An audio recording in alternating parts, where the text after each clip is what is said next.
Maybe not the wording I should have used. I'm ashamed. And you'll never know. I'm ashamed of that. All right. Welcome to the Dice Tower, everyone. I'm Tom Vasel. I'm Zee Garcia. And I'm Chris Yee. No right. shame. Chris made that intro.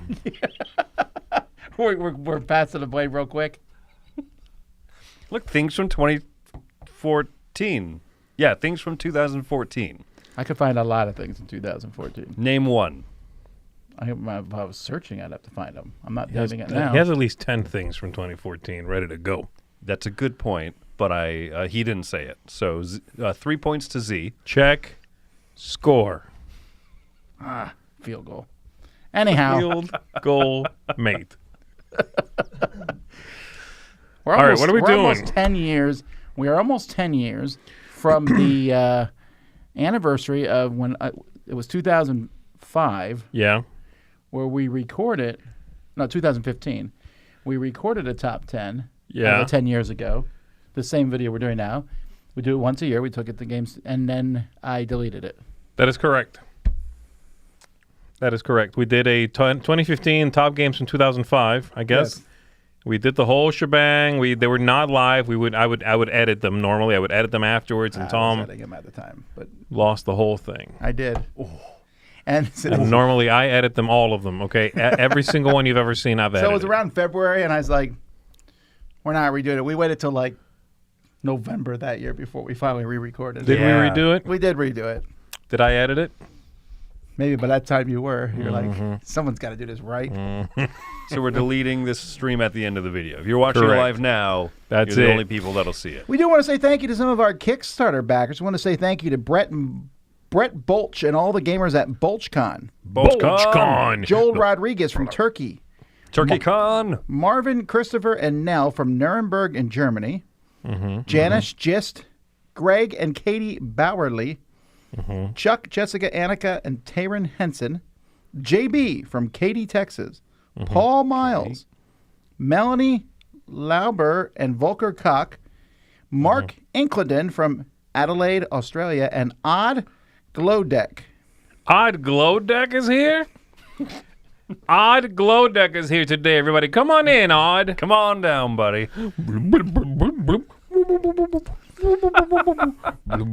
A couple more things before Z insult any more of our viewers.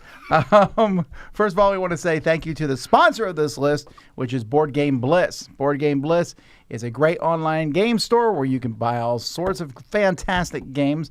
And I know this because many of the games we would talk about are there, and you can get them. So check them out. You can find a link in the description of this video. I'm curious, whose list is going to have the most games that are so obscure and odd that they're not on BoardGameBliss.com? Z. Not me. I don't think so, guys. No? No, these are pretty standard games. These are games most people have heard of. It's a good year. I saw somebody in the comments a moment ago say that that 2014 was not a particularly good year for them. I'll tell you right now, 2014 was a tremendous year in gaming for me. This is a strong list of games. I have played I've played all 10 of these. 4, 5. Wow. No, I played 5 of my list this year.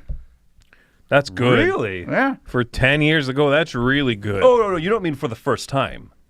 No, that'd be really No, weird. no, Oh, okay. no. There He are means some, they're still relevant. There's Yeah. some recent discoveries. I'm but catching like, up, baby. That would be interesting, but yeah, Actually, no, now, it's really strong. I'm looking down at my ones that didn't make the list.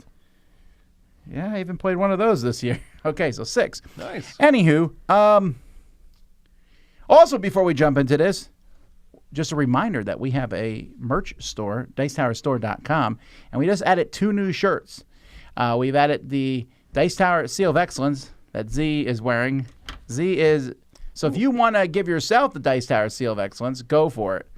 And Chris is wearing our new special cruise shirt, the Dice Tower Cruise. And if you get that, you can even pick it up at the Dice Tower Cruise itself.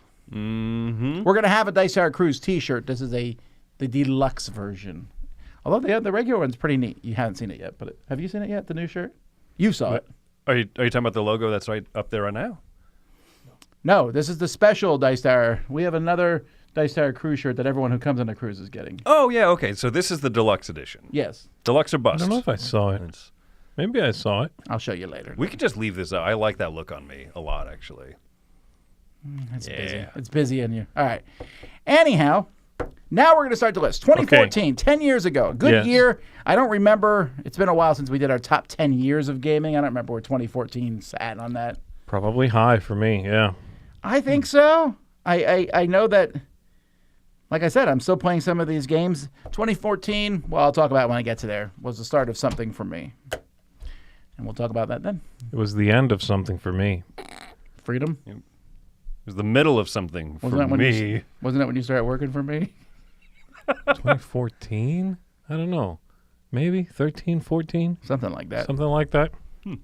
I should give you a 10-year plaque for your desk, like a clock. Get this man a Seal of Excellence T-shirt. You get a Stat. watch. You get a watch when you leave. You know that, right? A watch? There it is. Okay.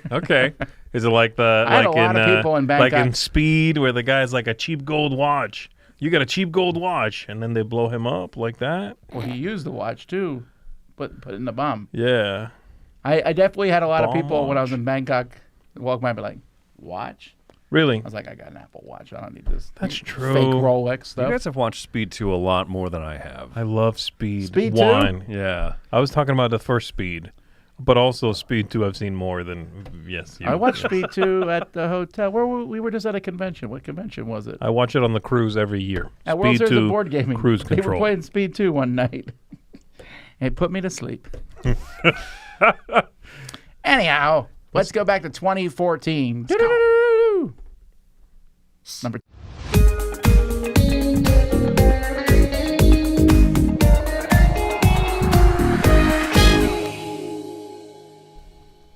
All right, 2014 was a year that I was definitely well into gaming at this point. Somebody's braggadocious. Oh, yeah. Old school. But my number 10 entry is one that I didn't discover until just like 2 years ago. So my number 10 game is a card-shedding game called Mask Men. This is from Oink. This is Interesting. This is a This came out 10 years ago? yeah. You were talking about who was going to have the more obscure games, Tom, I believe? He was trying to vote for you and then sweep the leg. That's what. Sweeping Yeah. the leg like luchadors. No, this is it's a super gorgeous game. It's one of my favorite looks for an Oink game, I think. But it's basically a card-shedding game where the different suits don't have an inherent rank. There's no value. There's just 10 blue cards, 10 purple cards, 10 gray. And half of the game is just assigning what the strengths of it are. You're basically kind of following like an algorithm. But then after that, once they're set, and they're not all set right away, you then are trying to play stronger suits than others to shed out your hand of cards first. So it's weird. It's really good if you have someone who knows it well and can kind of just explain the game state. Like this would be a great app. Or if you have someone who knows it well enough to kind of explain it publicly. 'Cause It's an really odd quirky. duck. Yeah. But one that I discovered more recently and I really like. Mask Men, my number 10. Very nice. Yeah, I like this game too. All right, number 10 is a puzzle game called Dimension. And Dimension is a game in which you have a clock. You're given a certain amount of time, and you have conditions on the table. A blue sphere must not touch a green sphere. The white spheres must only be on the lowest level. As you see there, everybody has one of these sort of doodads in front of them, and all those conditions: 2 orange, black touching blue, I think it is, no green touching white, whatever. And then you build this thing, this little pyramid, where the one's on the bottom, then you stack 3 on top of that, and 1 on the very top. If you can. If you can, yeah. And then you score points for the things you did correctly. That's the whole shebang. That's basically the game. And it's very clever. It's this weird 3D puzzle thing. It's almost not a game, honestly. It's kind of like a fun activity. And it is absolutely a divisive activity, too. I know people who hate this kind of thing. This is not for everybody. If you don't like the chance that you might feel dumb, or if you're not really a spatial thinker, then you probably wouldn't want to engage with this. Hard, though. This one's not too hard. This designer only does this kind of thing. So he's got a whole series of he's got like a whole line of these games, and they're all twists on this idea. This one happens to be 3D and with the little spheres.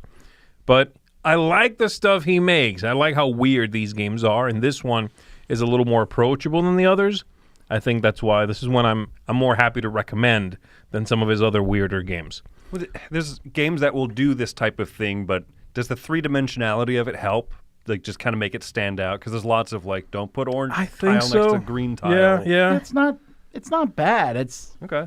And it works. It's not top 10 list. I want to be clear on that. No. But this is top 10 games from 2014 that start with the letter D, right? Yes. Yeah, then I'm good. That's my number 10. List last week? No. That was top 10 games that start with D. From any year. Well, speaking of that, I was going to say my number 10 will definitely be on its letters list because it's one of the three I can think of for this Zaya. letter. That is correct. Zaya is my number 10. Zaya Legends of a Drift System. And guess what? People, boys and girls who are always yelling at me to play Zaya with the expansion, I still haven't. I thought you were going to give us good news. No news there. Oh, boy. People always like, it's so much better with the expansion. I guess. In fact, Emery was getting on my case for this not being my number 1. Oh, yeah, well, Emery's wrong. Mike Heller, it's too soon. It's too soon, Mike Heller. Watch out for the sun, he says to me. I know. What are the odds? They're like, it's possible. Well, it's like 1 out of 12, actually. It's not that. That it's I can't even figure out the percentage of that 1 out of 12. It's some incredibly small amount. 12.5%. There he goes again. He got me. I'll be back, Scooby-Doo. Anyway, I flew into the sun first turn. So if you've never heard of this game, this is a sandbox game where you can fly around and be a pirate and attack other people's ships. You can be a police officer and chase people who are pirates. You can just pick up and deliver. And there's also some NPC ships that are doing similar things moving around. There's all sorts of things. I think it has not aged particularly well. Without the expansion, you're saying. That's true. The expansion fixes everything. It de-ageifies the game. Oh, you're right. 12.5 is wrong. I don't even know what I'm saying here. Yeah, At least you weren't ever a math teacher or anything. That'd be embarrassing. I wasn't going to correct you because I was unsure of what the real answer would be, but I was like, good enough. The chat will do it for me. Yeah, you're right. It's more like 8% or something like that. It was a trap. It's 8 something point something percent. Anyhow, thanks, Robin. 8.6. 8.6. This is why we shouldn't be correcting others, and I apologize. Thank I will you. not correct you again. For I'll the rest fly into the sun of the video. every time I want to. Thank you very much. But I think some of this is a little clunky. The movement was a little clunky, putting the modules in. But it's still really neat. And, I mean, it's 10 years later. His next game comes out. We pretend the surfing one doesn't exist. His Iridia. And it's Iridia's not big, the surfing one, yeah. And it's a big, Yeah, giant, super epic thing also, but fantasy, right? Yeah. What was the surfing one called? Come to Shore. Shoreline. What was it called? Surfosaurus Max? Could be. Anyhow. Yeah, so this is my number 10, Zaya.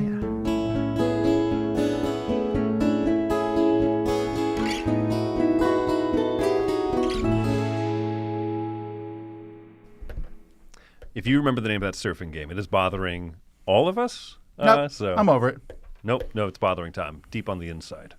I can see it. What's it called? The agony. Surfing game. My number 9 is a card drafting game that I really enjoy. One that just recently got a second edition. And I know that I championed this game, but I was kind of surprised it even got a second edition. This is called Medieval Academy. Oh, yeah. I really enjoy this one. This is the original cover here, and I love the quaint, like, very cartoonish, goofy illustration stuff on this because it is just a very approachable game. I think you can play this with, it's a great family game. You can play with all ages. And basically you have 5 cards in hand. You'll draft one, pass the other 4 along. You just do that. But you're crafting a hand of 5 cards, and then it goes to a turn-based phase of the game where you're playing out a card, moving up the matching colored track, and you only play out 4 of those 5 cards. That touch to me is so good because the timing of things matters. Depending on what other people do, you're like, well, I'm definitely not going to play this card. This will be my burn card for the round.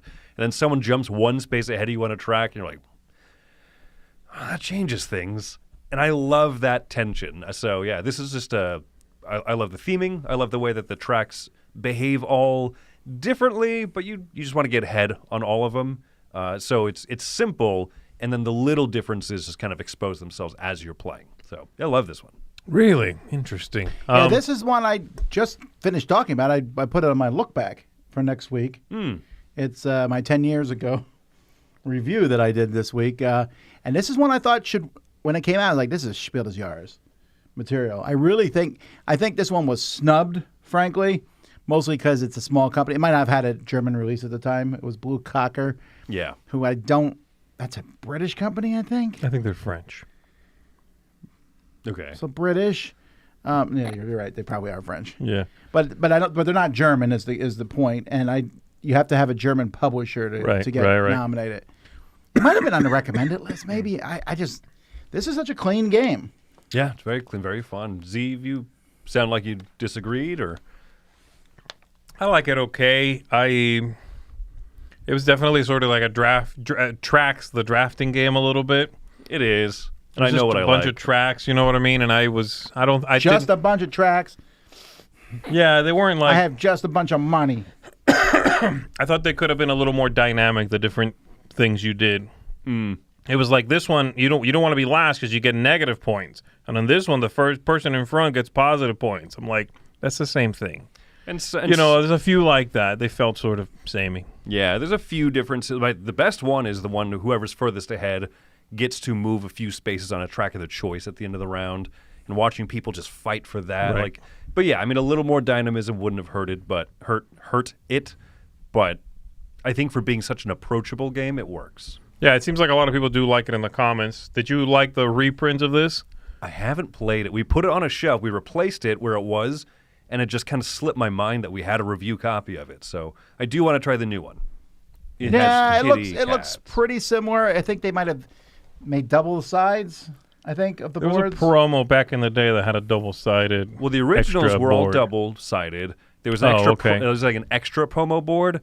But this one has a full big board in the middle of the table. I think it's a little bit almost overproduced, not miniatures-wise, but like it didn't need a huge board. Okay. I like the individual tiles more. So yeah. I want to try the new one, though. This inspired me to kind of say, I got to pull that out. Yeah, very good game. All right, my number 9 is also a wonderful game that I first played with Tom, a 2-player abstract game called Onitama, which I'm certain will not be the last time we mention it here today. I remember where we were when we played this. I remember too. I remember whooping you like 3 times in a row. Well, that's easy.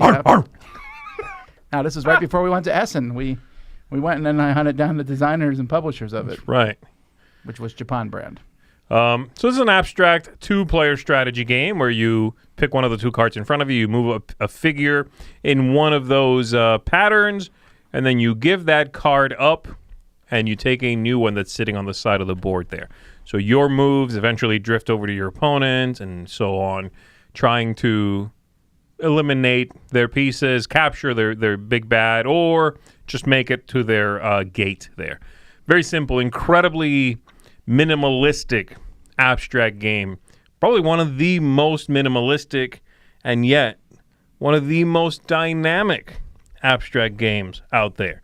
That combination to me is sort of mind-blowing, that you can play with this few pieces, these few rules, and yet by swapping out a couple of cards, boom, you got to think about different stuff.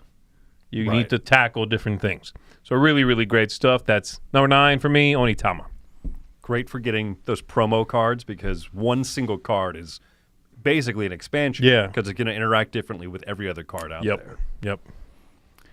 My number 9 is the game that possibly in my gaming career I was more excited for this game than any other game ever.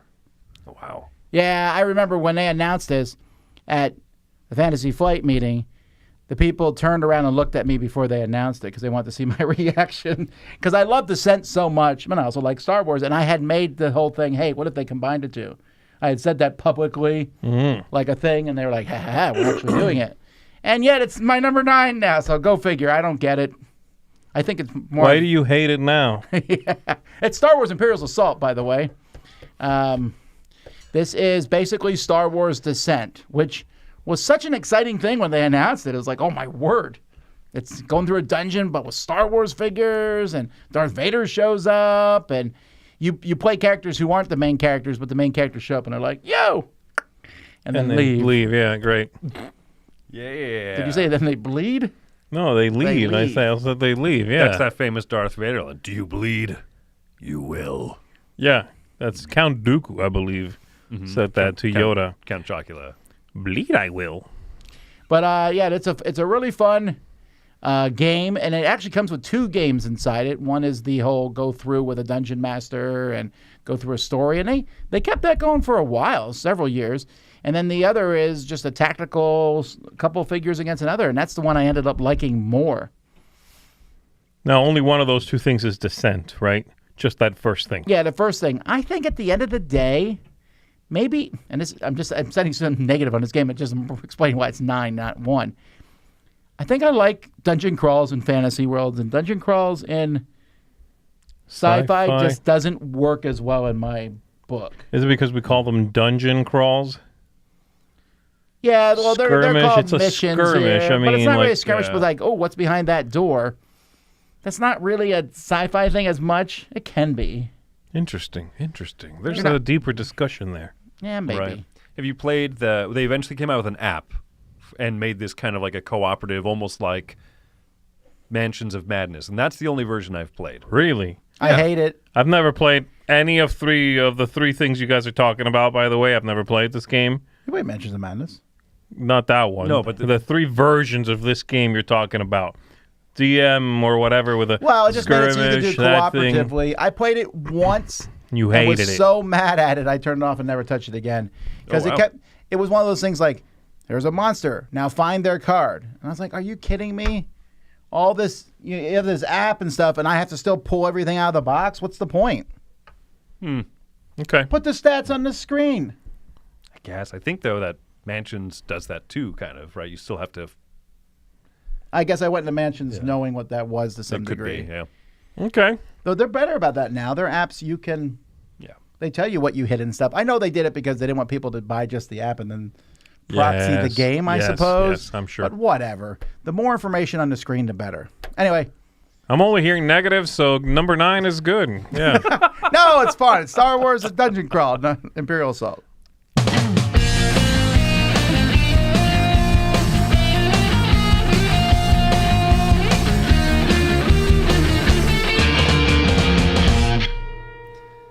Well, in light of that, it's good news that my number 8 is a game that I hate now.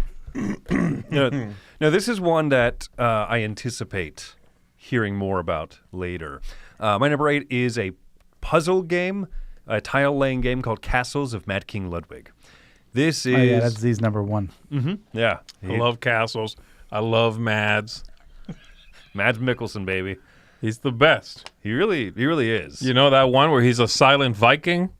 That's good. As much as I do like this game, this picture is such a lie. Look how straight everything looks there and well organized. It's a rendering. It's so good. Your castle will never look that nice.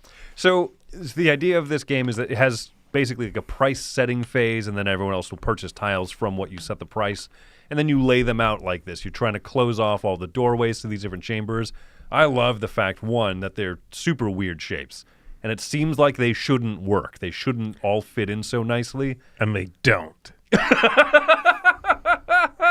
No, that's not true. No, that's not the thing I don't like about this. Go ahead.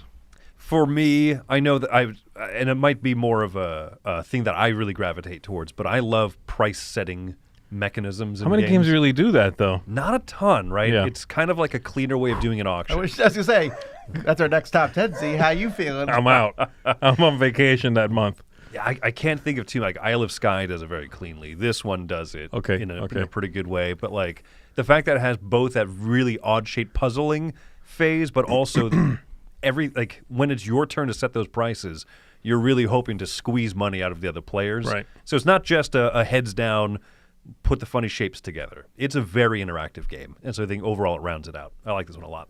This one's super popular, to be fair, and there's been quite a few editions of this, the big box and various spin-offs bits and pieces. Yeah. But the other ones did not.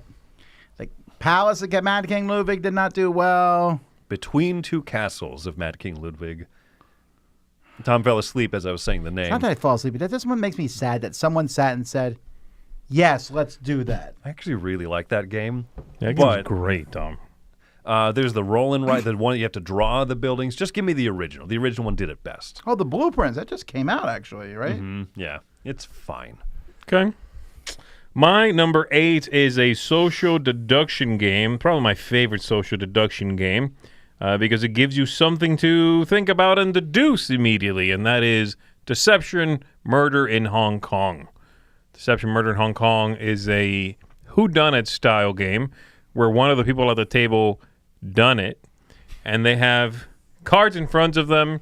That person lets one other person around the table, the detective, know what the combination of, what is it, the weapon and something they left behind or whatever.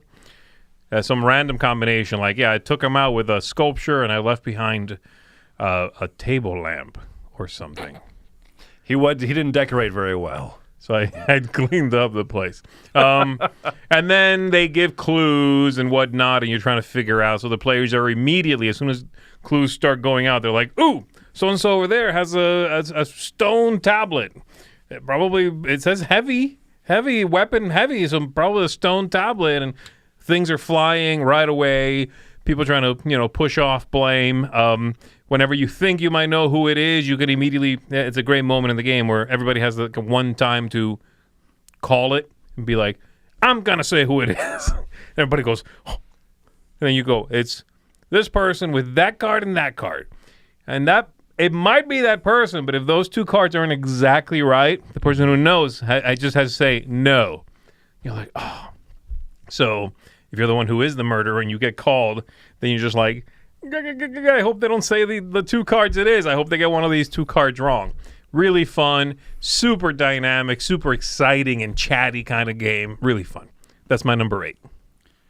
This is also one I just did in my look back that I reviewed 10 years ago. Although it was called CS Files. The original name. Oh, really? Yeah, it was actually not a very good name. No, Deception. Murder in Hong Kong is a great name. I'm glad they changed it. Holy smokes. So 10 years ago, we started the Dice Tower Essentials line. Zee already mentioned one of the games, Onitama. My number 8 was a game that as soon as I played it, I wanted it in the Dice Tower Essentials on the spot, and it never happened. But it was one of the 3 I wanted. I got 2 of the 3, 4. There was 4 games I wanted initially, and 2 of them became Dice Tower Essentials. The other 2 both came out this year from other companies. This list sounds very cathartic for you. Just kind of complaining about a lot of. I like that. Yeah, you're complaining a lot. This party game is one of my most played party games because you just play it over and over and over because it takes 8 minutes, and that is Spyfall. 8 minute. 8 minutes. I didn't know that you were trying to get this one for the Essentials. Oh my word! I tried so much. As soon as I played it, I really, really enjoyed this. But it went to Cryptozoic of all people, who immediately sold it for they waited a year almost before it came out from them. And they still didn't put in the player aids. Good grief! That's right. Yeah. Anyway, so in this game, if you've never played it before, you have decks of cards in the box. Each deck has a spy card, and you pull one deck out. You randomly hand the cards out to everybody, and everyone is at a location. You just start asking each other questions about your location, trying to figure out who the stupid spy is because they don't know where they're at. You're like, so what's the weather like? And the spy goes, it's cold, and your location is Sahara. However, if the spy is called out and they can guess the location, then you can immediately, they win instead of everybody else. Right, if they can figure it out. You can't ask too obvious of right, questions. if your clues, if everybody else's answers are too good, they're like, okay, I think I know where we are. Some of my favorite moments from gaming come from this. The time where we snookered Sam because there was a pirate ship, and I said to Zee something like, are you enjoying this location or something? And Zee was like, said something like, yes, I am, or whatever, and everyone laughed, and Sam was like, what's so funny? We were like, spy.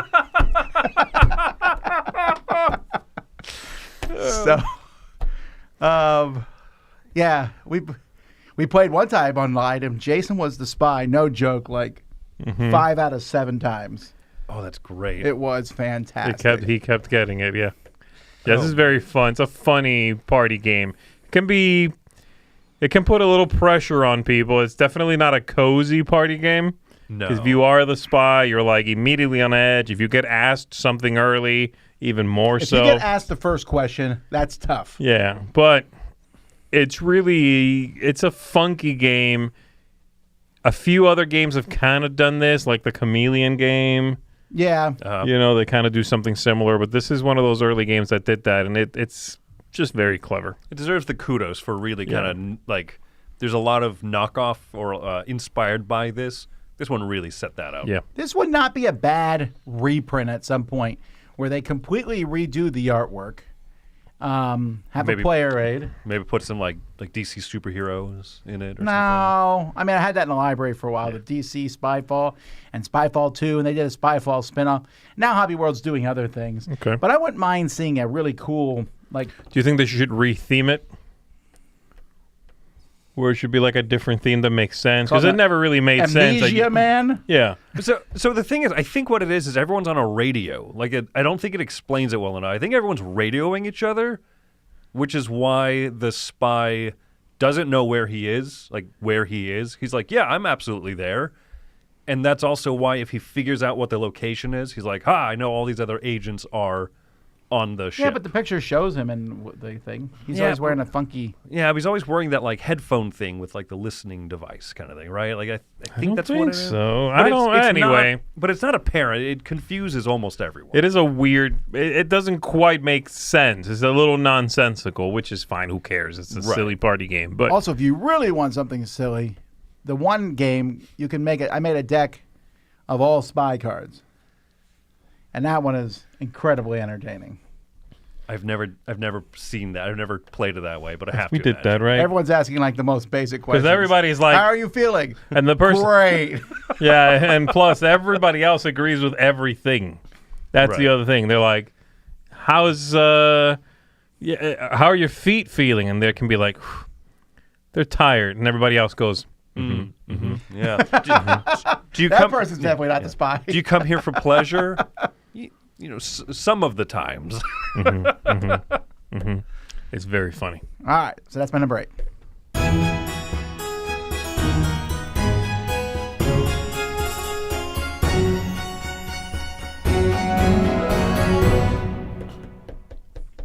All right, so it's time for my number 7. This is a game that is a bit of a spin-off. I mean, no, it straight up is a spin-off. And I wonder if it will be a crossover. with I'm somebody. thinking no. Okay. Do you have a guess as to what it is? I'm thinking yes. Okay. No, I don't have a guess. Do you come to this location frequently? How are your feet feeling? Scared. Scared feet. My number 7 is Pandemic: The Cure. This is the dice version of Pandemic Really? that Tom loves, clearly. I just dropped my rating of this one. This is also on your look back. Not this one. It was a couple weeks ago, and I was like, yeah, I'm never going to play this again. Why pretend? Gosh, that's wild. I really like this one because it feels very different from most of the pandemic, pandemic likes, but it retains enough of that flavor, right? So it's very simplified. All the diseases are the dice that roll out there, and they're custom of different values. All of your actions are represented by dice, and it has a bit of a push your luck thing. You can just keep rolling the dice, your action dice, as many times as you want. Yeah. Until they hit that, like the bad fate, like the epidemic card equivalent. And I find this one to be good for a few reasons. One, it's like easier for people to visualize action points when it's literally dice that you have in front of you. Yeah. And then I also, if I'm going to solo a Pandemic game, I will actually come to this first, even before playing the Pandemic app. I find Pandemic's fun, but if I'm going to like solo, or when you're playing an app, you are soloing it essentially. Okay. It's like I find it You a run little multiple characters in this? Yeah, that's what I do. Yeah. You like roll for 2 people or whatever? Mm-hmm. Okay. Have you played this one? Yeah. I like it. My 2 issues, I guess, with it are the game's much more swingy than Pandemic. Oh, heavens, yes. And I think it really benefits from you, the players, knowing Pandemic because it's so abstracted from that. But if you associate it with Pandemic, that helps a lot. See, that's my problem with the game is that I think it's too abstract. In Pandemic, the idea of seeing the cubes creep across the continents gives you the sense of dread. I guess, right? But when they're building up, like you have a bunch of red cubes stacked over in South America. You're like, ooh, all right, that next one over is going to be having a bad day soon. Like, I don't know. It retains enough of that feeling. Yeah, it doesn't have the nice visualization of the map. But like I said, I've taught this to a lot of people who haven't played Pandemic before, and they like the idea that when you have that jar die face, that you are grabbing a sample. Like, it actually makes the finding a cure part of Pandemic more thematic for a lot of people, because you really are grabbing samples. You feel like you're processing the work, finding the cure. I do love the dice for the characters. I love that a character in this is not one line of text that's some rule bendy thing. Yeah. It is a set of dice that are distinct. They might have faces on those dice nobody else has. They certainly have a different combination of faces in different amounts. I love that. In fact, I would love to see that kind of thing in a Pandemic game, maybe replicated with like a stack of cards. I would love to see like every character has a deck of 10 cards, and those 10 cards are what they do. Kind of like this with dice. Are you listening, Mr. Leacock? Where are you? Call me. I don't know. This game kind of died on the vine. Yeah, it had a whole expansion to it, a year or two did later. all right. Yeah. No, I like this one. If you haven't played it, if you see it around, it's in the Dice Tower Library. I really recommend Is it the Dice Tower Library? It is. It is. Oh, boy. And it will Now. stay Oh, that boy. way. It's only number 7, Chris. It's only number 7 of 14. It's like a Borg. That's how many games I have on my top 10 list. No, 7 of the year 14.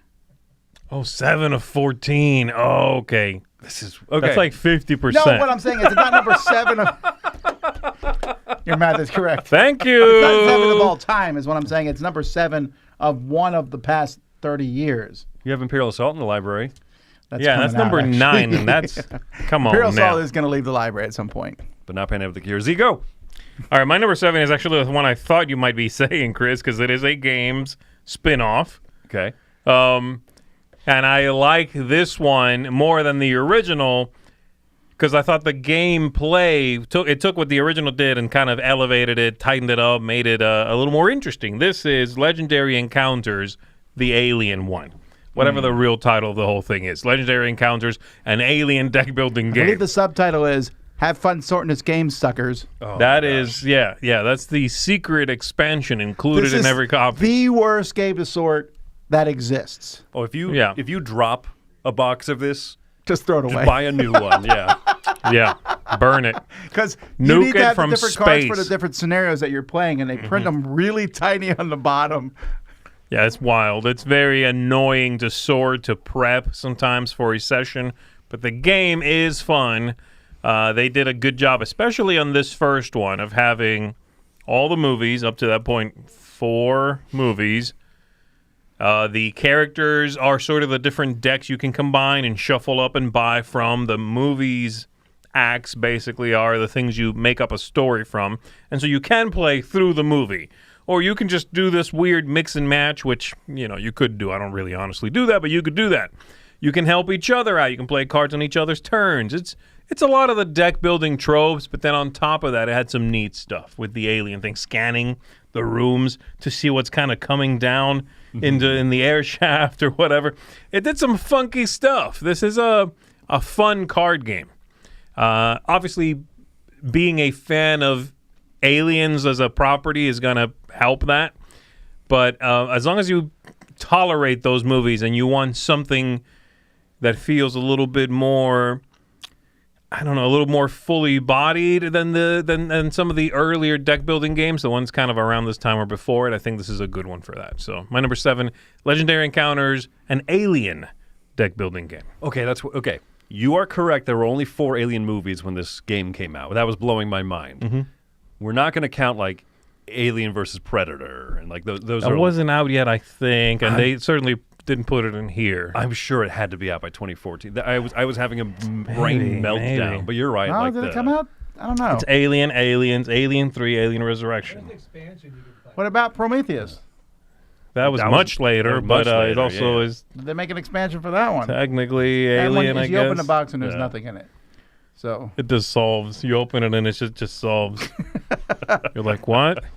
all right, my number 7 is another game that's been replaced as time has gone by, but I really loved this the first time I played it, and I still like playing it a ton. A game in which you just beat the crap out of each other and the monsters at the same time. Arcadia Quest. This is the Oh, game yes. that kind of put CMON on the map for me because up to this point, before this game came out, I only knew them from Zombicide. Oh, my I went to gosh. the CMON Expo. I was like, I don't know. I don't want to play Zombicide the whole time. And they had this game. They were demoing it, and I was like, this sounds fun, and I just fell in love with this. It's just so silly. It's a campaign game that's finishable. You know, five games of it, and that's it. And your characters die, and you just get back up again. And You said something replaced this? Was it just Starcadia Quest? Starcadia Quest. Yeah, yeah. Well, if I have to pick one or the other, But you just said sci-fi didn't make as good dungeon crawls, I and now you agree. changed your mind on the very I next agree. number, I think. shut up. I agree that I agree. Shut up. there's a couple things. First of all, this is Yeah. not a dungeon crawl. Oh. No, it really isn't. You're just running around beating the snot out of each other. Cool. Secondly, I still prefer the fantasy theme, but the Starcadia did the plug and play thing, which I really enjoyed. Like they're like, here's some aliens, and then pick 2 more normal aliens to throw into this Right. mix. That's just fun. I really like. I'll keep saying it. CMON's new plug and play stuff that they put in their modern games. I just like it so much. You want to play this? Play with a bunch of stuff. They were pretty good at that from the get-go. That was something they, I guess, got known for, was that ability of you can remove this hero and put in this hero. That's great. A lot of games kind of had that idea, but the baddies being so Yeah, but the this one plug did and not play yet have idea, it. you know what I mean? This one, like if you bought an expansion and got some cool little characters, they were only in the scenarios for that expansion. Now the heroes you could use, and there's more heroes for Arcadia Quest. There's no human on Earth who's played them all. It's impossible. You would die first. There's just like I don't know, maybe a million. No, but there's at least no, but there's more Going on. This is Math Professor Vasel. Oh my gosh. Also, by the way, Alien vs. Predator came out in 2004. Are you kidding me? Yeah. 20 years ago. That was like Freddy, or what was it, like Jason X, where it goes into space. Wow, then. that's amazing. Well, anyway, well, now you sucked the wind out of my Arcadia. No, there's more than 100 characters though, for sure. That's not said a a million. million. I was being Hyperbolic. Say it. like hyperbolic. Hyperbolic, yeah. I like Starcadia Quest better myself. I agree with you. And it just has a little more. It's more rare to see sci-fi being lambasted than fantasy.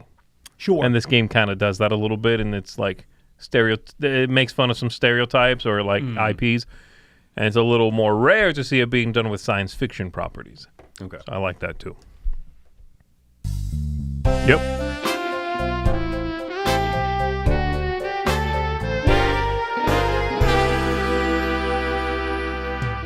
I forgot to grab my drink while the transition was you going just go on. get it. Go No. get it. Why don't you get it? Joey, throw it at him. Okay. Throw it at Here him we one go. time. Here we go. Soda. Here we go. Oh, look at that shook up. Yeah. It's Now all Now I'm shook going to up. open this. There's some Mentos. My number 6 is a game that's about the equivalent of shaking up a Dr. Pepper while live on air and opening it up and seeing what happens. This game is called Camel Up. And That's a good analogy. yeah, I came up with it on the spot. You did. I figured. I hope so. That would be a weird plan to set in motion a while ago.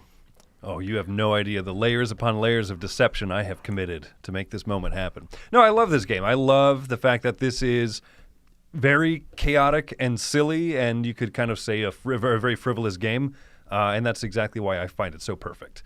You are betting on camels, and or you can take a turn to place a tile on the map that will make camels bump forward or slide backward, or you can take a turn where you roll a die out of the pyramid. Which color? You don't know. Just very chaotic things will happen, especially because the camels stack up. The yellow can jump on green, then the green moves, and the green starts moving forward and lands on blue, and then blue moves, and blue runs ahead, and now yellow has just won the race, even though it was the furthest back. Man, this does that perfect balance of you need some chaos for a betting game like this in order for it to be fun, but you also need enough rules that I'm so... He's spared no expense. Pick him up. I'm so still. You can't see me move. I'm very confused what's happening here. I was fixing something behind me. Oh. Go ahead. But yeah, so you need that mix of chaos, but also you need that mix of structurality to it. And I think that Camel Up does it just perfectly for both, making a chaotic experience that's still within the realms of your choices matter in it. Yeah, I didn't put this on my list because I think the newer version of it was better. Did I that thought come this out one in was 2014? fine. No. Then this one's correct. No, because do I think the first remember- version had some problems. First of all, the pyramid sucked. I remember playing this. I thought the pyramid was. I never had a rubber band break, but I heard it was a common issue. But I just did. I remember playing this one originally. It got announced for the Spiel, and I played it, and I just didn't like it. And in fact, for a long time, I thought this is kind of a lame pick for them for that award. I agree. Eventually, sort of softened my stance on it, but then the new edition, the second edition, really brought me around. Where I was like, no, this is a great, funny, and maybe it was just coming at it with the right mindset for the second time around. But adding in the expansion for this, the black and white camels in the new That one, helped. Run backwards. changing sure. the pyramid to plastic helped a lot. Yeah. I just thought the newer one felt a little smoother, and also I was over my bitterness about Splendor losing the Spiel des Jahres. I guess, right? I had no dog in that fight whatsoever. I didn't know what this really know. To what be the fair, Spiel I don't was think any of us had decade a ago. dog in that fight. You had multiple dog fights. Admit it. I bought a lot of Admit Splendor it. stock that year. Splendor stock, yeah. No, I don't know. I have loved this one from the beginning. The pyramid never bothered me. I never had issues with the rubber band or anything. I think this one's phenomenal. So either edition, I'm guessing the new one's good. I've never actually The played new one is good, and it looks better, I would say. I think it's got better artwork. I like this quaint. Like, this is of its era for sure. For right? sure. Yeah. And Anyway, if you really like Camel Up, you should get the new thing that came out a couple years ago, the Camel Cup card off season. I'm kidding. It has nothing Has to do nothing with to it. do with that. It wasn't very good. And also, yeah. it's Camel Cup. Boom. thank you, Sam. It's not. It is. Okay, my It is number. Camel, no, okay, so did I not tell you the story? The board game Tell us geek the entry story. is always okay. No. It's Yeah, you do that. I'm going to start moving some stuff on the shelf while you talk. See if that's distracting at all. I didn't do it. Z did. No, it was called Camel Cup, but when they sent it to the Chinese printers, they made an error on it and they just let it go. So, like the back of the box where it says Camel Up, that was supposed to say. Well, no. supposed If to you read look at Camel the Cup. if you look at the cover of the game, it's clearly Camel Cup. It's like having a big letter T at the start of a fancy book that's like the worst of times. You don't keep pronouncing the T on subsequent returns through it. I learned that in elementary school when I got made fun of. You're right, and that applies to all board game titles. What I'm saying is, I went to the source, and they had confirmed it. Who's the source? The camels? What? I not the publisher. I'm like, I'll go deeper than that. Off This is an Egypt. expose. Let's move along. Go ahead. Oh my goodness, you fellas. Okay, my number 6 is a card game, kind of, called Viceroy. Viceroy is an interesting one. It does terribly. No one cares. It has bombed in market multiple times. And I'm kind of glad because this was the other one I wanted to get for the Dice Tower Essentials and didn't get. It's so good. You're a spiteful businessman. I was like, oh, it didn't do Burn. well. No, it was more of like a whew, feeling. You thought you dodged a bullet kind of feeling. Yeah. I really like this game. It is a game in which you are bidding on cards. Those cards you'll draft into your hand, and then you're building this sort of pyramid with cards. Now, you're trying to make the gems there that you see being made up by 3 cards. You're trying to make those and have the colors match. That's great, useful. But the cards also have abilities that change based on how high up the pyramid they are. So it'll list like 4 or 5 lines of whatever symbols, things they do. And the bottom one is garbage because you can always play on the bottom, right? But then higher up is going to be more costly, and the card does something better. Very neat, interesting game, little combos that you can develop as you go. You're collecting various resources. Theme is fully non-existent. It's just cool artwork, which I do like. But yeah, the game kind of no one likes it. No one plays it. They even came out with an expansion, which I backed. I don't know how they funded an expansion to this, but it's cool. I like that too. And yet, no one really the plays bidding it. system The bidding system's a little. It's a little clunky. weird. It is a little clunky. Maybe it should just be drafting or something. That's true. If the game came, you dropped the bidding and just drafted, ooh, that'd be a great game. You should try to get that for the Dice Tower Essentials line. Yeah, well, I know that Mayday's not making it no more. Anyway, my number 6, Viceroy. Love it. My number 6 was my number 1 in 2014. It was my most played game of that year when this came out. I played it first at Board Game Geek Con and just kept playing it. Because I like collectible games when they pick a theme I like and when they have a mechanism I like. And this one's Dice and Marvel.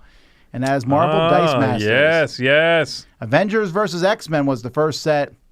Man, I like this game. You I were still enjoy into this game, Tom. I had everything. You were so into this game. Gosh. Yeah. I think you only recently downsized from like a gigantic tub or two of it. Like I remember being around the office, wherever the office was back then, and this game was kind of everywhere. Like I looked near the corner of a desk, and sure enough, there's a couple dice there, or like there's a Thor card hanging off of someplace.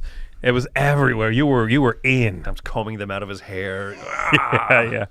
Yeah, I even now we have it in the Dice Tower library, and I'm trying to talk myself out of taking it out because no one ever plays it.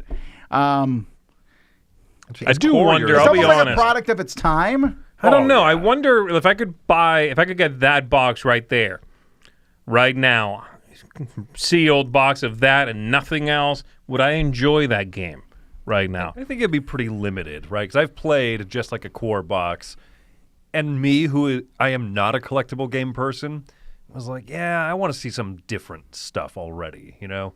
Yeah, I just wonder. It's been ages since I played, and I don't think I ever played that simply, honestly. The thing when it came out, it was such an interesting collectible model because I don't remember how much that starting box cost, but I remember the booster packs were $1.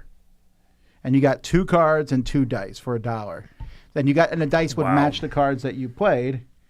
And it's kind of expensive, although it's honestly the same price as it's cheaper than Magic still. Yeah. But you'd be like, I got $3. I can buy 3 packs, and you could instantly play them. It wasn't like, oh, I can't play this character.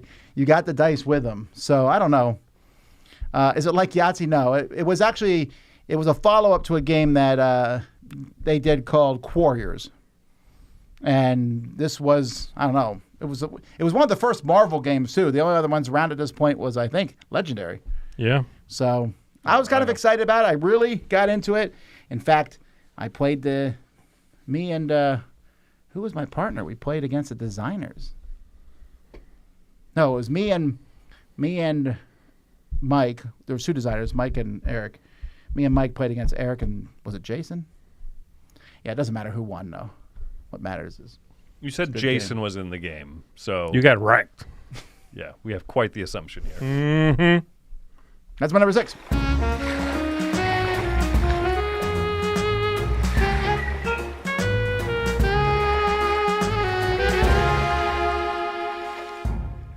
My number 5 is one of those dexterity games that's just very, very, very big and heavy, but it gets played a lot. Even at our Dice Tower East, we'll have one of these set up there. This is Clask.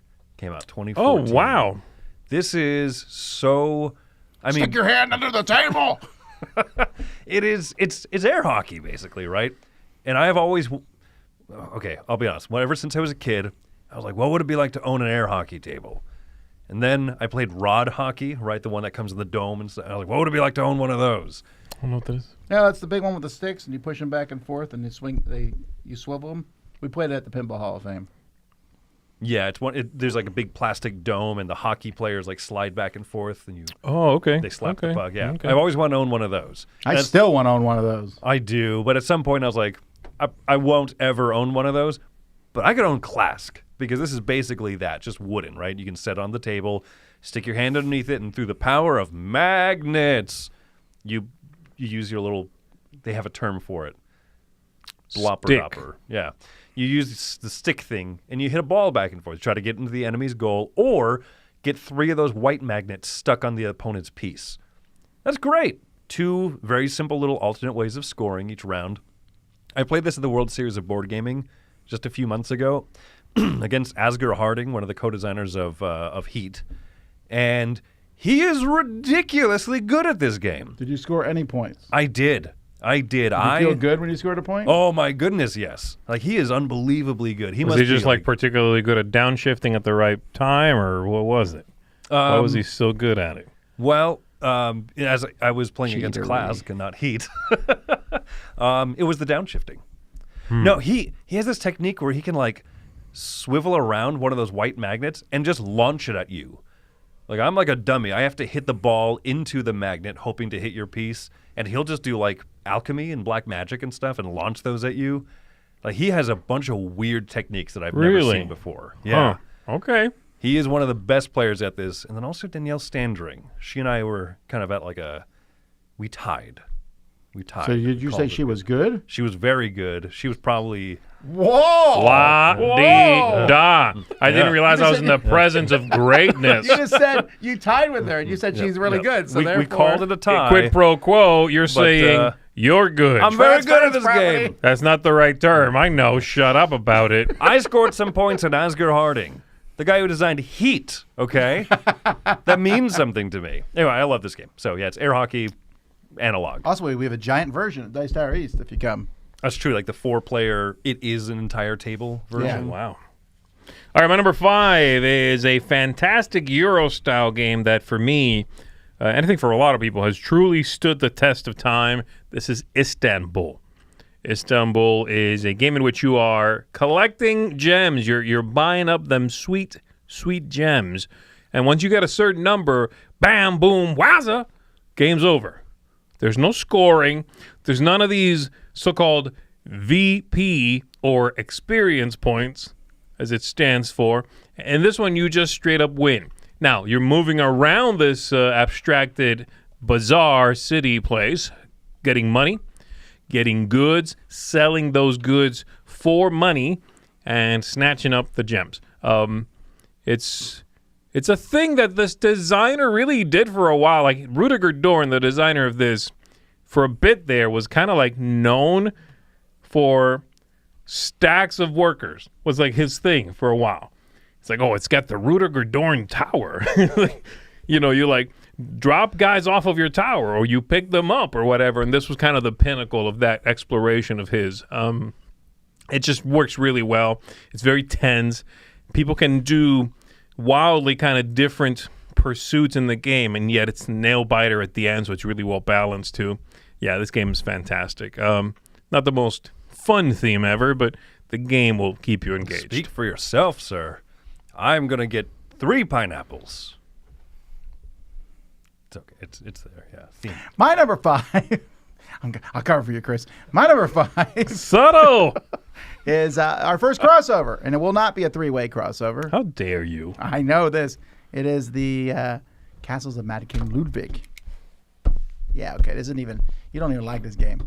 Everything that Chris said, I enjoyed this. My castle's neater than yours. It's also packed up. Is that legal? Oh, that's legal, but that's also there's no way that ever happened at a game. Somebody was that's a photo op. Yeah. No one built that castle.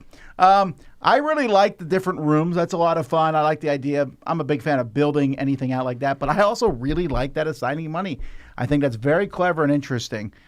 This one definitely has had a resurgence for me because of actually the big box version. Big box versions nowadays usually make me play games less. This is one of the first ones that made me play the game more. So I was very happy with that. But even the base game of this, I really do enjoy. I'm not particularly good at it, but at the end, I'm like, yeah, that's my castle. Yeah. So sweet. That's it. My number 5.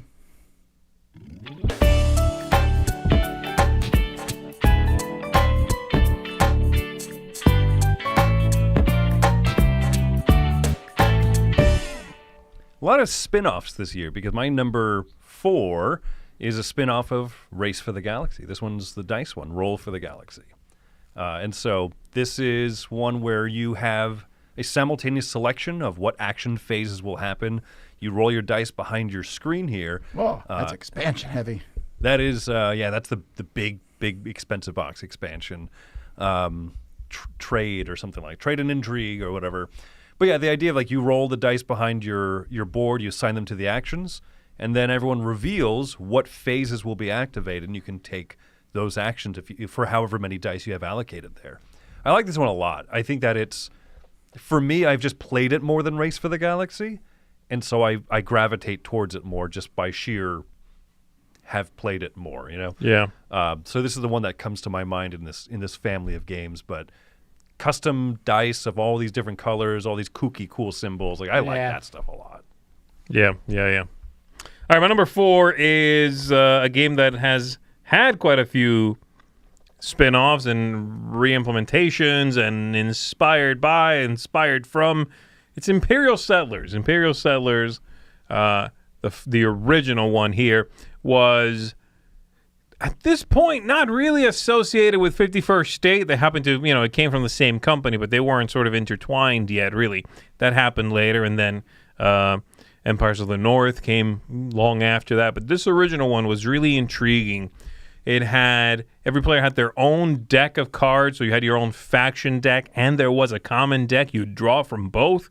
You had to manage a bunch of resources that would go away at the end of a turn, so you needed to be effective with using those things. If you were making more resources than you were ready to put to work, you were being wasteful. And it was such a clever concept of a few different things. The factions felt different. They very quickly started coming out with expansions for this one, which they themselves felt very different. This was very cool. I enjoy this game a lot. At this point, it's sort of dropped down in my estimation compared to 51st State, the new one, compared to Empires of the North, which did some interesting and sort of broke the mold a little bit. But I remember when this came out, I was playing this thing all the time. I loved it. It was so engaging for me. And it's still very good. I'm just comparing it to newer things. So for me, Imperial Settlers, number 4. All right, my number 4 is a crossover, a direct crossover with Christopher. Let's go. Really? Roll for the Galaxy. Yeah. So I love Race for the Galaxy, and for a while I went back and forth on them. I played them both a lot. I played Roll for the Galaxy this year, actually. And I like Race better. It's a smoother, faster, and feels more strategic. I like Roll, though. There's something satisfying about slamming a couple dice on the table. Yeah. This game lets you do it. The biggest problem with Roll, if there is a problem, because I don't think the game is that big of a deal, the randomness of the dice is very easily mitigated. Which There's a lot of mitigation. Like almost more than any other dice game there is. Mm-hmm. But the fact that you're doing it all behind your screen means you can make mistakes. I'm not saying cheating here, but you know what I mean? Mm-hmm. You say you can change one die and do whatever you want with it. So you'll do that, and then you'll be like, no, wait, what was that die again? Because you might even change the face to match that action you're doing. Shouldn't, but you probably shouldn't, but you could. It's easy to make a mistake, but it's a lot of fun. It has a really neat economic system to it. Mm-hmm. You're basically throwing dice to get money so that you can buy more stuff. Roll more dice, because you need to buy your dice back every time you spend them. There's really no game that's like it, and there's a lot of games that say this and then this, the dice game. Race for the Galaxy and Roll for the Galaxy are really different in many ways. Yes, you both settle and build technologies, but after that, they diverge pretty critically. Yeah, I agree. Yeah, they're very different. So I think this is what I would say. If I'm playing with 2 or 3 people, Race every time. Not even a question. Mm-hmm. Okay. But I'll play Roll with 5. Really? Easy. Yeah. Yeah, it's simultaneous enough. What I find too, that's a lot more opportunity for people to cheat. If you're teaching it, I say play the first 2 rounds maybe without the player shields. So no cheating the first 2 rounds? Yeah, no cheating the first 2 rounds. That's against the law. Afterwards, it's free reign. Okay. But I think people at that point, like, you can coach them enough that they will then follow the procedures and minimize more accidents, right? Mm-hmm. Accidents. Yeah.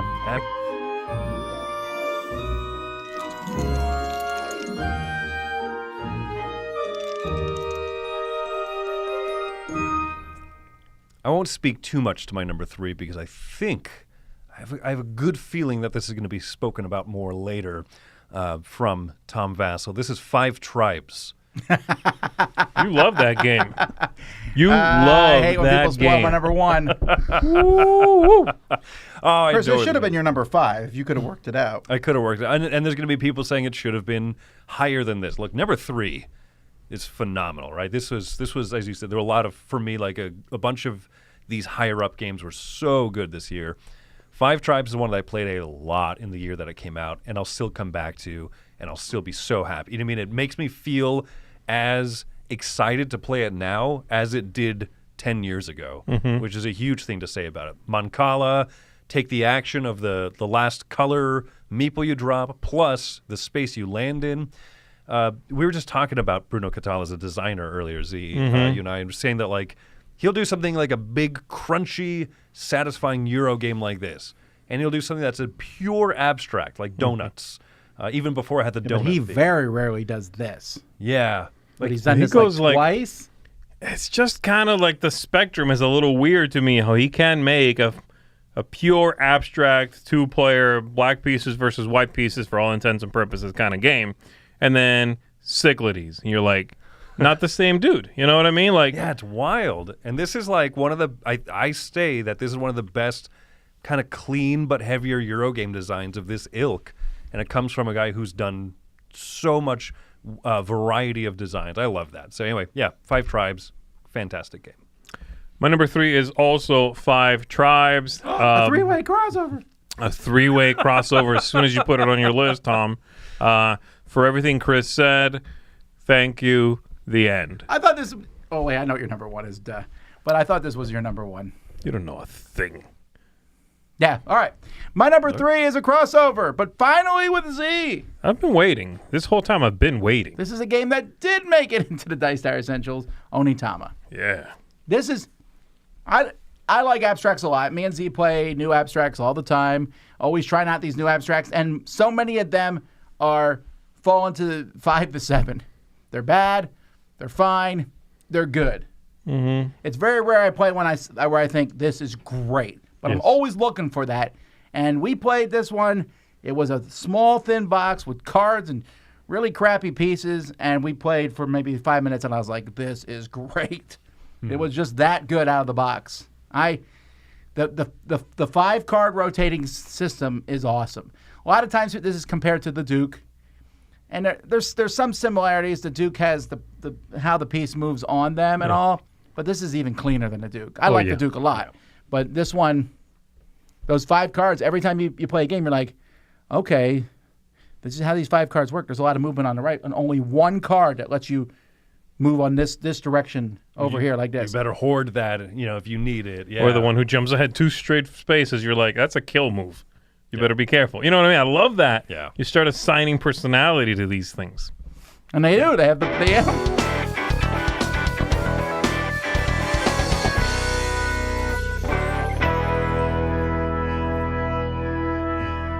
We didn't even give you a long pause there. I said and then you went. What? Well, never mind. You'll never know now. It's a mystery. Tom said, you people need to go buy Onitama. And get the promos, too, while you're at it. It's true. He did say that. And then he cackled maniacally. My number 2 is a crossover, once again, with Z, and I agree with everything he said, right? Istanbul. Yeah, so good. This is another one of those games, a lot like Five Tribes, actually. You have the entire board is made up of tiles. You lay them out, and then you're playing this kind of abstract, kind of Mancala type of a thing. I love the breadcrumb mechanism of this, right? You drop off workers at places. Breadcrumb mechanism, I like that. And then you got to come pick them back up, right? You got to go back through your trail. I leave my breadcrumbs. I'm not picking them up. That's gross. You leave them, you said, or you eat them? I leave them for the birds. birds. You leave them, okay. Have you played with a variant where every player gets one neutral marker, like one neutral disc in their tower? No. And anybody can pick it up? Anyone can pick that one up. Oh, my gosh. It's so good because one of the complaints I think might be a little bit fair about Istanbul is it's not terribly interactive. Don't go where the other person's like current leader is because you got to pay them some coins. But as soon as you start introducing neutral discs that anyone can pick up, people will start playing keep away. People will start have one mega tower while everyone else is like hurting a little bit. It's a juicy little variation. That's weird. Okay, no, I've never. Is that from something? It's from the back of the rule book ever since its first printing. I've never done that. I don't read the backs of rule books. That's fair. Nope. I've seen it happen. They're supposed to have the. All right, my number 2.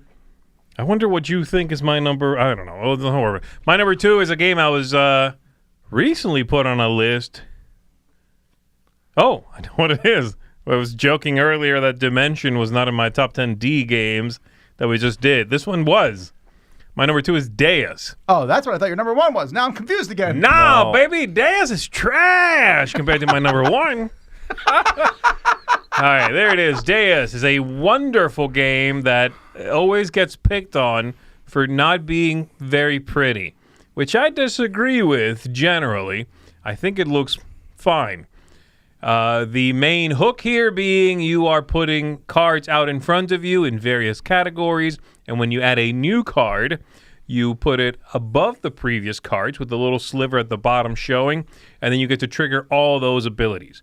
So if you do something a bunch of times, every new card is like boom, boom, boom, boom, boom, boom, a bunch of effects. And you can create combos in there. It feels economic. It feels confrontational. It feels like area control. It's a little bit of all those things. I love the mix here. It's also very much a hand management game where you're taking actions, to play these cards, but every now and then you don't draw normally in this game. You don't at the end of your turn draw a card. That's its own ability. That's its own thing. So you cycle things out and replenish, get new buildings. There's all these neat, very clear and very clever mechanisms at play here. So my number 2, Deus, love it. Top D game. All right, my number 2 has a crossover mechanism with my number 6, which was Well, you can cross over with yourself now. Dice Masters. Can't do that.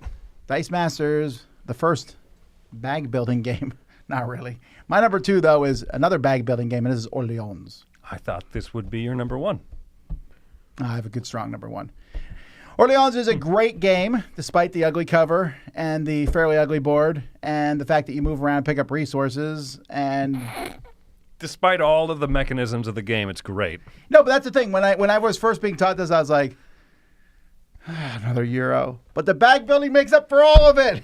It really does. Interesting. This is basically the dominion of bag building type games in the sense of it was one of the first, if not the first. Mm-hmm. And so that basic mechanism of pulling these out, putting them down, and then getting, you have to decide whether to get more discs to throw in your bag or to move your guy around that board and pick up the resources that are worth points or to buy spaces that only new spaces to put your people on. I really enjoy this one. And also there's ways to deluxify it. In fact, they made a deluxified version of it. DLP is not known for their particularly good-looking games. But Tasty Minstrel made a nice deluxified version, and BGG sells upgraded pieces. Okay, yeah. I really like this game. I think it's fun. Altiplano was the sequel to it, and it was fine. Better one, yes. Really? You think it's better? I like it better. I like cycling all the way through the bag. Isn't the one with the goat on the cover? Yeah, the big old... Alpaca, whatever it is? Mm-hmm. Yeah, it's a goat. It's a type of goat. Bah. Have you seen, someone shared on the Dice Tower Facebook group, the original image that this cover, it's a medieval illustration. Yes, I have seen it. I haven't seen it recently, but I remember seeing that. Yeah, I didn't realize that this was just straight up kind of like Clemens Franz being like, oh, Clemens Franz that drawing. Yes. Weird. Is that what he says about himself? Yeah. He refers to his own style as franzing it. I'm about to franz this picture. Yeah, it's the Franz. All right. Hey. Well, that's my number 2, a fantastic bag building game, Orleans. Franz it.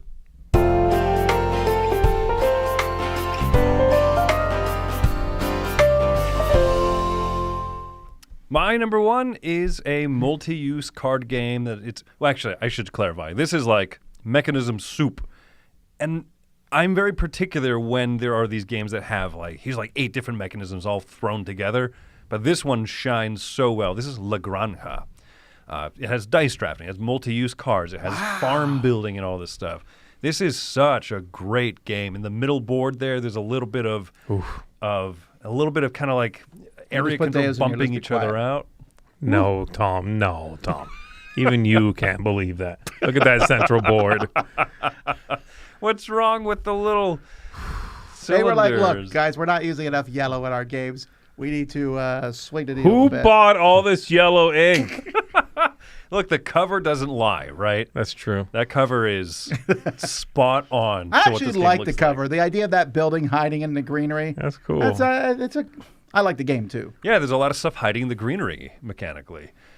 No, this is great. I love the dice draft. I love that whatever one die is not drafted by all the players, everyone gets that action. I love any game that does that whole the one thing left does something. Yeah. That's like one of those underappreciated mechanisms for me. A lot of games do it, and it's never a central mechanism. It's always like a little thing. Yeah. But it's always so good. It's very polite. I mean, even like vegetable stock is really, maybe that's the one that does it as a central mechanism. that is, that's like the only thing in the game. But yeah. I love that whole, like, the last person has such an interesting choice every turn. I love that. Yeah. Now, this is a great game. Heavier, really thinky involved, but so much fun. I love it. La Granja.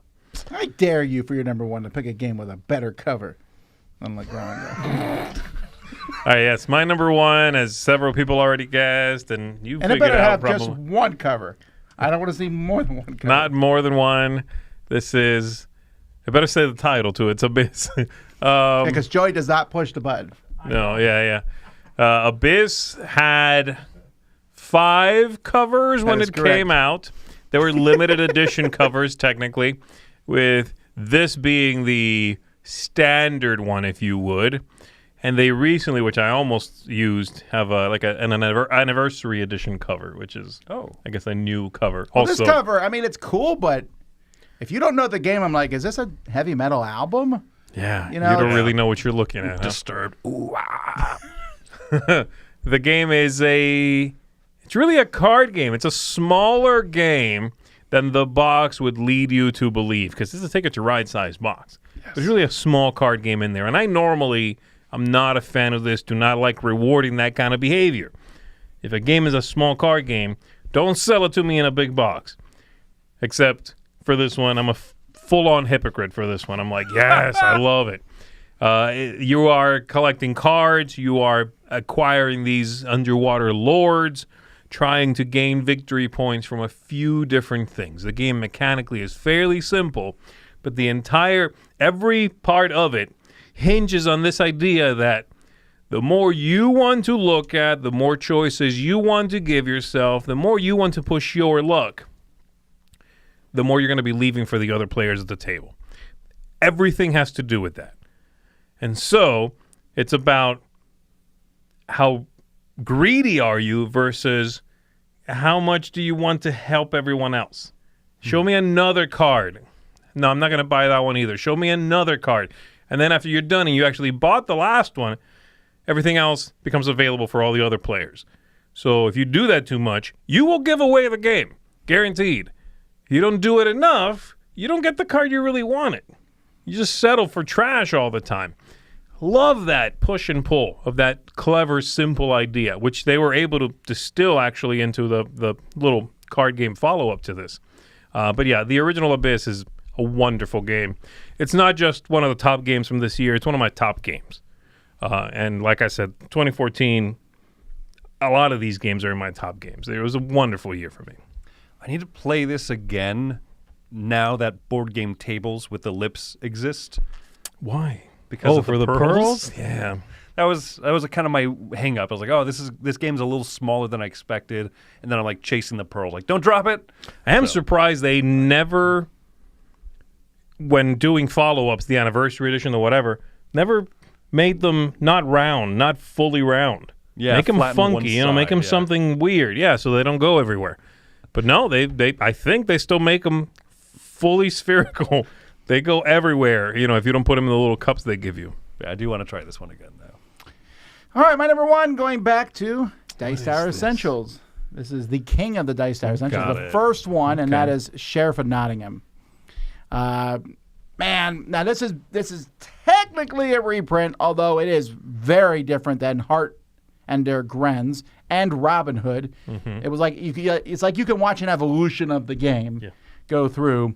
And this one here, where you just put goods and stuff in a bag, and then one person's a sheriff for each turn, and you tell them the truth or lie. Up to you. Lie. Yeah. And the game actually, if you want to tell the truth the whole game, if lying bothers you, you can. But you still got to deal with other people. Maybe you're not lying to you. And the bribery aspect of this game is just so entertaining. Where I'll say to Chris, I'm gonna open your bag, and Chris is like, "There's nothing in it, I swear." And I'm like, you know what? I'm gonna open it anyway. And after this long, his protesting of innocence, he then slides 2 coins. And he goes, "Seriously, there's nothing in the bag." And I like that aspect. It's just fun. I role play in this more than most games. Yeah. You know, talk about my children and the sheriff. It's very entertaining, and this is one game, though, I do like having some of the promos. I like having more contraband in the deck than not, because it discourages telling the truth. Yes. And that's fun to me, to get some of that really cool stuff through. This is a blast. It's really fun.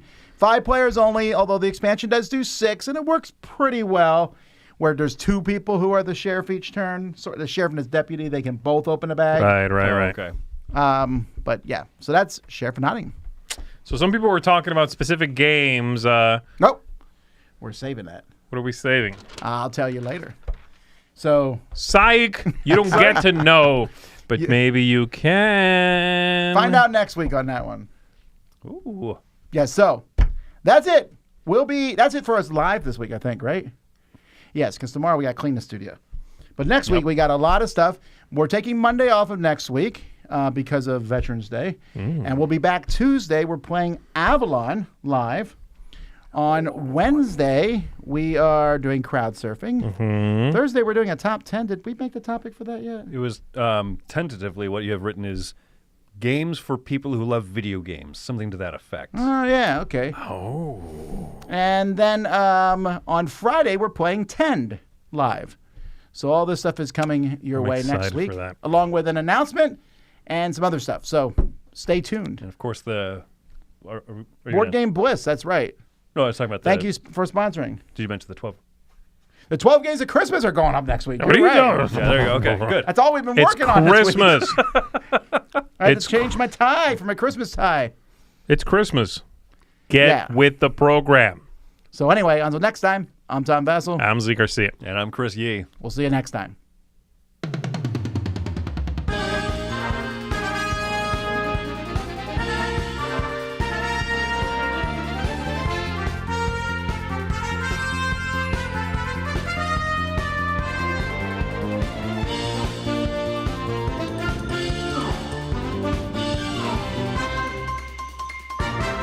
Hey everybody, thanks for watching another video from the Dice Tower. Hey, you want to learn more about us, communicate with us? We have a Facebook group, we have a Discord channel, lots of different ways to get involved with the Dice Tower. You can find that in our Linktree link below. So just click that, it will take you and you can communicate with us on Facebook, join our Facebook groups. There's lots of cool things that you can find and become part of the Dice Tower.